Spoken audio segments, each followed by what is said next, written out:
Hi. I wish to get onto the issue of disciplining children and trust. In the first book, Mum mentions that there are times you need to spank your child. However, this should be the very last resort. She stipulated that never hit your child when holding them is enough. To make this clearer, you hold them and explain to them what they have done wrong. You make it clear that you love them very much, then go into detail what it was they committed and why it was wrong. Should they continue after this, depending on age, you create a time-out period.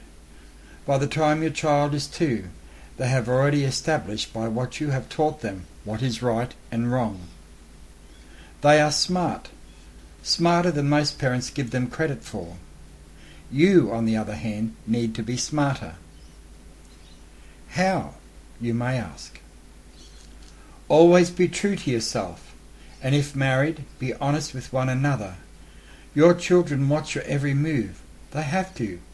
Before they come down to wear this new shell, they are told your parents will be your role model, and they take these words seriously. So here you are, raising the child. You are drawn to the last resort. You spank your child. Where? There is only one place, across the backside, with nothing more than your bare hand.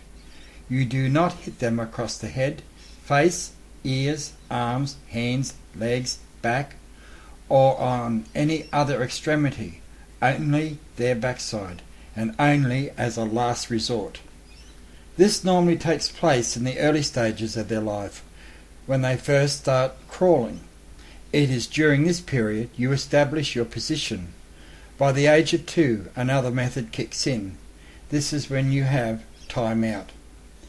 When they are repetitive, going against you each time, you place them on a chair, preferably armchair, and you tell them, you are there for 2 minutes. You move before I tell you. The time is extended. When they are 3 to 4 years of age, this becomes 3 minutes to 4 minutes. Never once do you give in to their demands. You show weakness even once, they will use it against you with more fervour than before. Make sure that once they are 5, that their bedroom is for sleep, and if going to school, also study.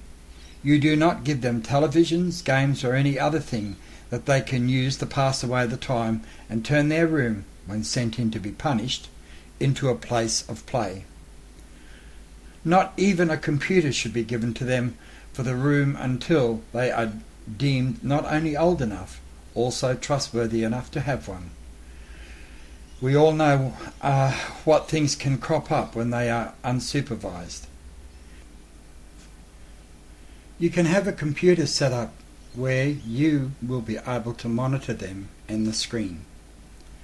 Make it clear you do trust them, but you also want to make sure they are not being targeted. In the Bible it is said, you spare the rod, you spoil the child.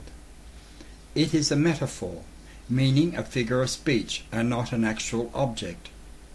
You can spare the rod and spoil the child simply by not correcting them verbally, by not explaining to them what they did wrong. Your tongue can be as harsh and as hard as any rod, belt or other hitting object. It can also be soothing, healing and helpful. Therefore, you will end up with a child who will go into adolescence and eventually an adult with a good positive outlook on life and bring you and others a lot of joy. Thank you. Have a wonderful day.